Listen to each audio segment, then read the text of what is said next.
Well, hello. How are you? Good morning. It's Tuesday. I'm gonna try and take you along with me today. I got some open tickets.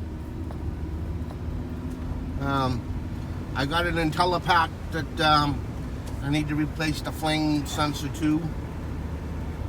I've got some rooftop units, 6 rooftop units. I did a PM yesterday.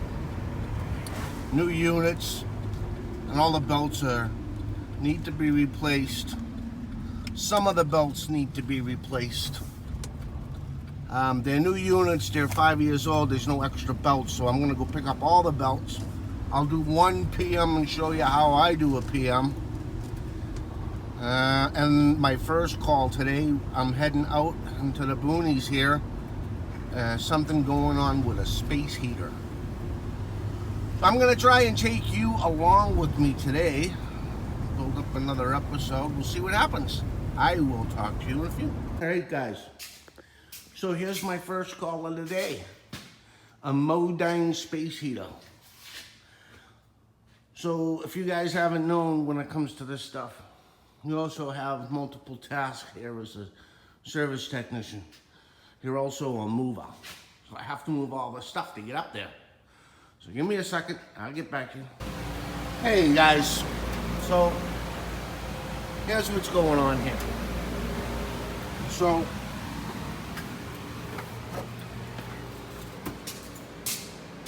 I went ahead and I checked the old Mercury thermostat. And I jumped it out, and these things got a delay on it. So I jumped the thermostat out, and it didn't go on quick enough for me. So I came back over here, on a Modine unit here, and I jumped it out on the side. The inducer fan motor turned on, and I didn't hear my gas valve click. I didn't see any sparks. I didn't see nothing. So I went outside. I'll take a picture outside of this is propanes, and I use very low on propane. So I checked my pressures. My pressures look okay. I've got 8. I'd like to see 11. Got 8 there. I like to see 11. And then I got 7. I guess it's low. She's running. So what was going on? I wasn't getting a spark, and I wasn't getting 24 volts. The way that this control works is that it only works if these 24 volts is coming to from here on the sequencer. This will turn on spark, so I wasn't getting a spark. So I finally went ahead and took off the pilot valve in the neutral, and I took the power when you call, and here we have the main valve, neutral, and the pilot valve. So I wasn't getting any power over to the gas valve from the pilot valve. So here's my 24 volts here. So I took this off and I ran it directly to the gas valve, and I turned this on. And my gas valve started to turn the pilot valve open. So I put it all back together, grabbed the lighter, and called, and now we're working. So I'm going to go over here. I'm going to shut the unit down here. My unit is off. We are going to cycle this and see what happens before I determine. I want to say my gas valve is fine. I want to say it's my circuit. I don't want to say it's my ignition control box. But yeah, I'm at 11. I'm at 11. I like to see a little bit more propanes than that. But I guess a 12 on my input. I should take this off, huh? You guys can see. A little bit better. There you go. Couple scuff marks on there. I gotta get that off. There you go. Alright, let me I'm gonna go back out and we're gonna turn this back on. Well, I'll talk to you in a few minutes. Alright guys, so in a nutshell here, I came here and this wasn't working. So I went ahead and I jumped it out over here on the side. I don't know if you can see that. But you jump it out. My inducer motor turned on, I closed my pressure switch.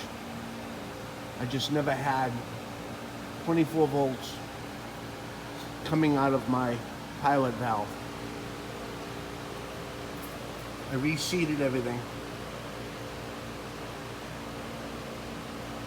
Yeah, I'm gonna think of it.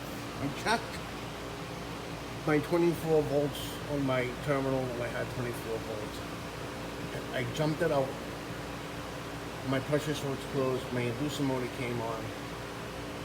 My 24 volts to my gas valve, my pilot valve, never turned on. So I disconnected the 24 volts that I knew I was getting to the ignition control box. And I disconnected my pilot valve and my neutral on my gas valve. I wanted to make sure that my gas valve was opening when I applied 24 volts to it, and it was. So then I hit the box a couple of times and I got it to work. I went outside and I checked my gases, propanes, and they're empty. I had 11 inches of water column coming in, and on the out I had 7, which I'd like to see a little bit more, like 12, but 15 on the in, 12 on the out. I want to recall. I did check my gas pressures. So then I came back over to the thermostat and I jumped out the thermostat, old Mercury thermostat, jumped out the thermostat. It was working. Put the thermostat back on the wall, it wasn't working. I had to leave, replace the thermostat. Let's see here. Put the thermostat in, now my unit's working. Now, I don't know what the deal is with the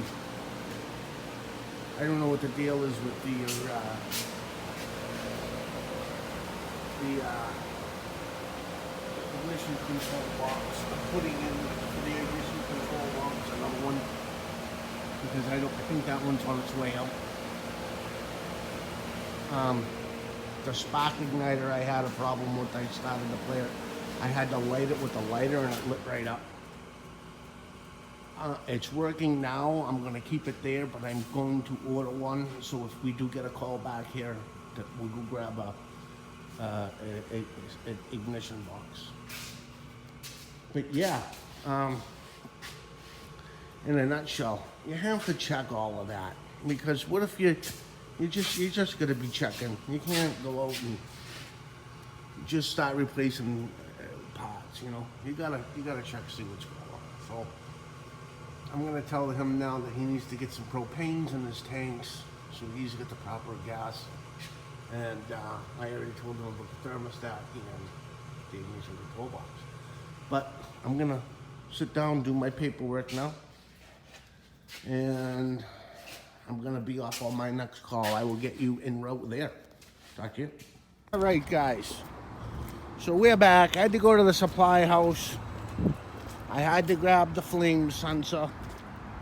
Took me about 45 minutes. Had to buy a gas ignition control, and it took me a little while. And then I had to buy the belts for a PM we're going to be doing. So we're over here at my intellapac. Let me grab the tools aside and I'll get right back here. All right. So I was here yesterday and this was out on a heat failure. What I did was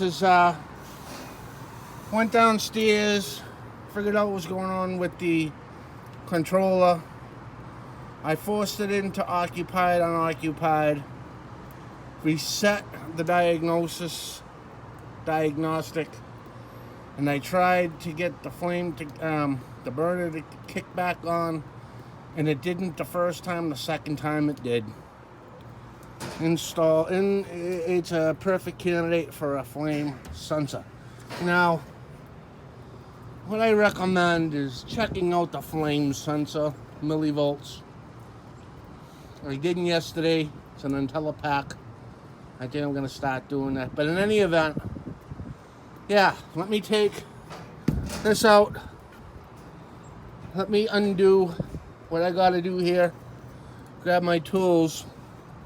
I will take the burner assembly apart, and then I'll get back to you. All right, I'm back, guys. So, you gotta shut the gas valve. Cut the gas valve off. You gotta take out this union underneath the blower. You gotta need a special, like, curvature pipe wrench. And you're gonna take 4 bolts off of the burner on the side. And they're coming out. Now your orange wire is your spark igniter, and your black wire is your flame sensor. Now, when you take, and this is what I was told, this right here is cast iron. This is probably rusted right onto it. So you need a real impact. You need an impact.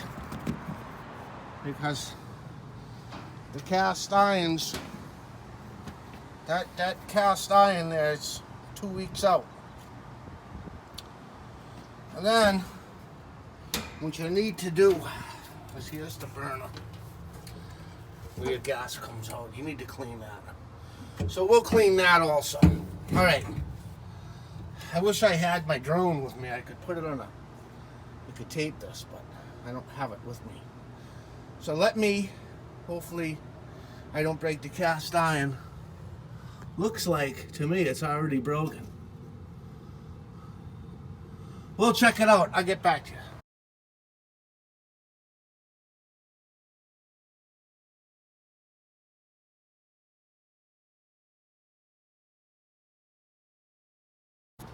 All right, guys. See? This is what the impact, you gotta have the impact. I meant, that looks great. But look at this. That does not look right. That looks like it's broken. Eventually, this is gonna have to be replaced. That's cracked.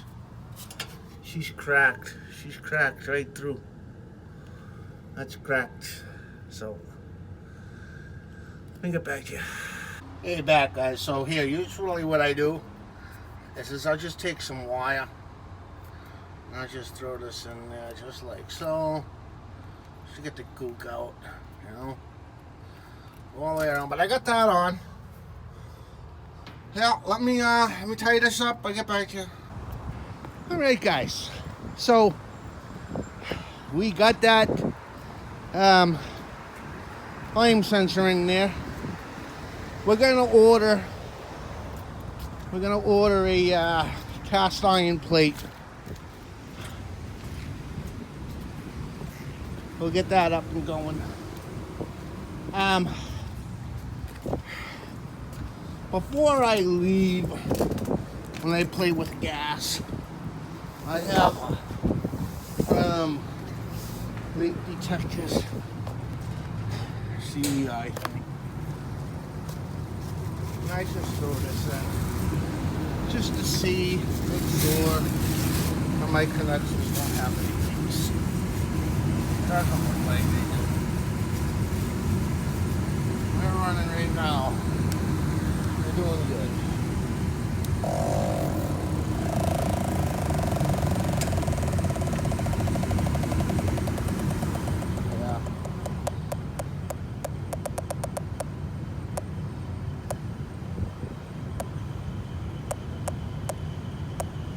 So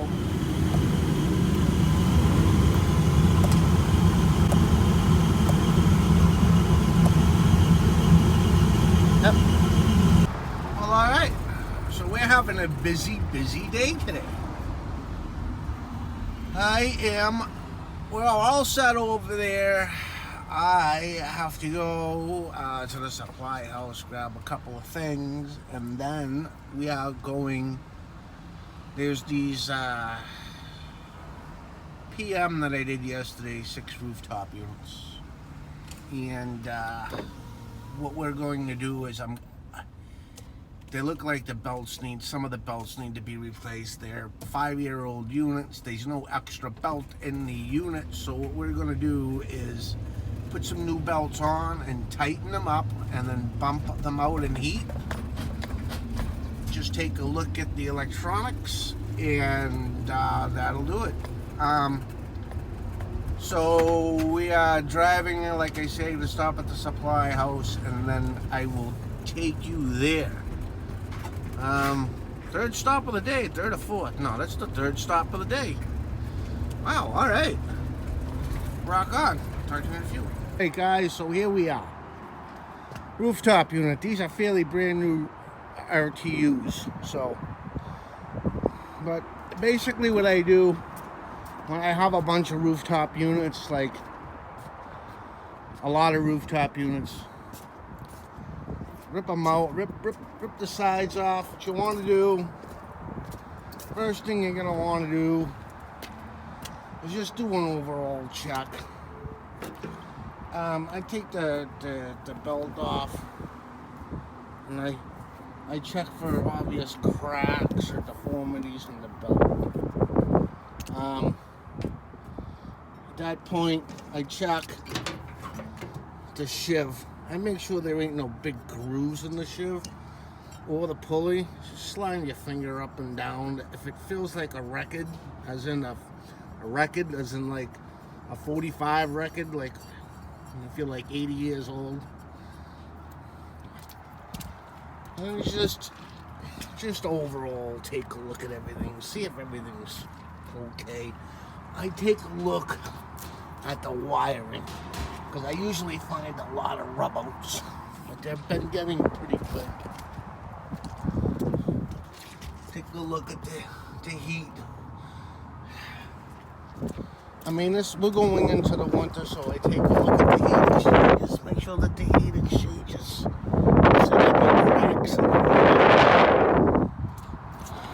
we get an economizer here. Check the economizer out. Alright, so at this point, I'm gonna grab a jumper. These economizers,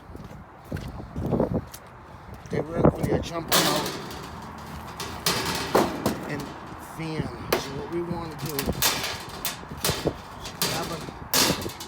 grab a jumper, turn the unit on. We're not occupy. That's in another event, I'll tell you. But when the fan's on, we're unoccupied. So if you want to jump this, you want to head over here, hit this here, and hit the R. G and R. But I have the belt off. I'm going to throw the belt on here.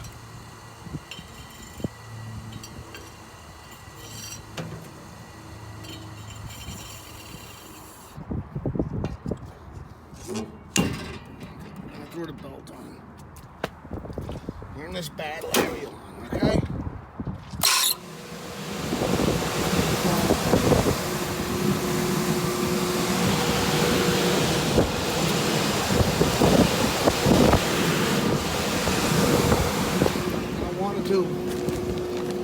Let's come over here, hit settings, hit OK, go down, you get a minimum position, hit OK, and then go down to 100% and hit OK. Come around here, check, I don't modify it.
myself.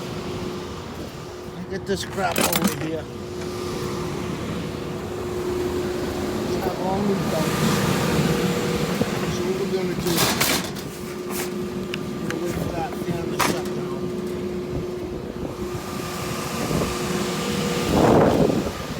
She's out now. Now she's gonna close because the call for the fan is not there. So she's gonna close. So let me get my tools and I'll show you what I'm gonna do. Stand by. Alright, so look at guys. One of these 7/16, 2 screws right here. I'm gonna screw in the back there. The whole thing moves. Most of the times, you're going to have a belt that's loose, it's wobbling, and it makes a noise when it starts. AX52. Just change the belt, and then just go ahead and bring 7/16. Tighten that belt up. Make it look good. I put the pulley on first. I mean the shiv on first. The pulley. Tighten it up. And you're good to go. I'll be right back. Alright guys, so I put the new belt on. I tightened the belt up.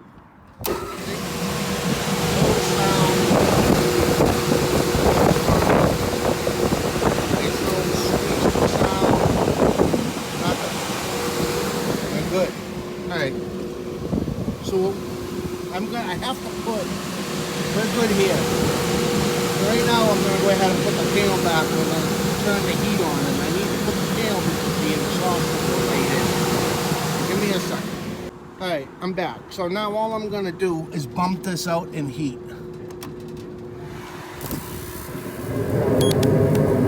Now, I have started right up. My flame sensor, it's always nice that on old systems you'd like to have a little, just to see what's going on downstairs.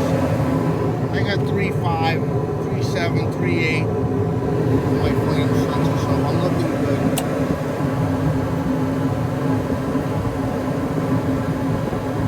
Yeah, at this point,